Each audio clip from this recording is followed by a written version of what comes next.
Taigi, pristatome naujovę, tai yra kačių ir katinų kastracija be jokios nejautros, kitaip tariant, be jokios narkozės.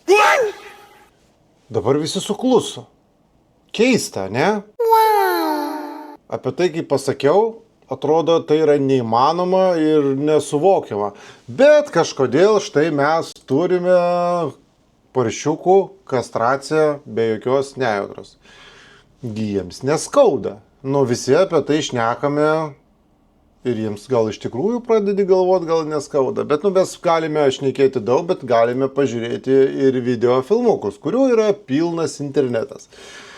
Ir štai, atsidarius patį pirmą filmuką, kas jame matoma? Matomas žmogus, kuris, tarkim, žmogus darbuotojas, apvertęs paršiuką, pasiėmęs štai skalperį, čiokšt, bet kažkodėl gyvūnas juda.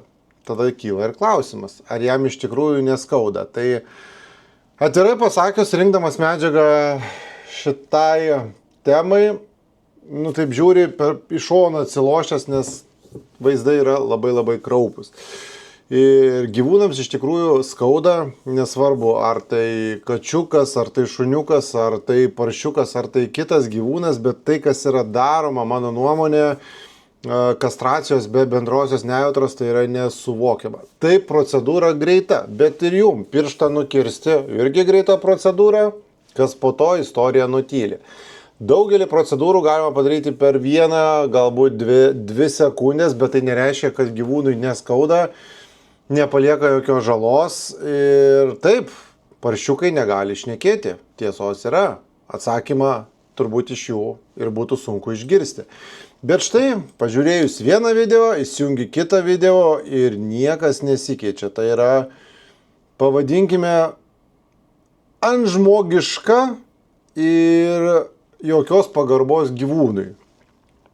Kaip be būtų, paršiukas tai yra gyvūnas, kurį irgi reikėtų gerbti. Tai yra, tai yra valgoma ir visa kita, bet tai nesusiję su tuo, kad gyvūnai turėtų jausti skausmą ten, kur galima visiškai šitą dalyką sustabdyti.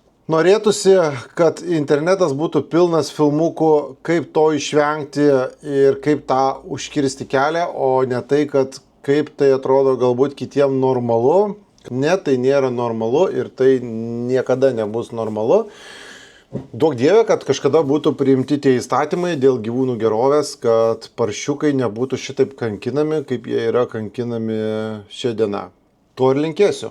Lietuva atsibusk ir galbūt pasaulyje atsibusk ir sutvarkyk šitą reikalą, kad gyvūnai nejaustų skausmo, kai juos kastruoja. Atrodo paprastas dalykas. 21 amžius. Sunku tą padaryti? Manau, ne. Tiesiog reikia daugiau jėgos iš viršaus, kad šitie dalykai būtų priimti. O mes galime priimti labai paprastai. Tiesiog turėti didelį norą. Didelis noras visą laiką veda prie didelių sprendimų. To ir linkiu.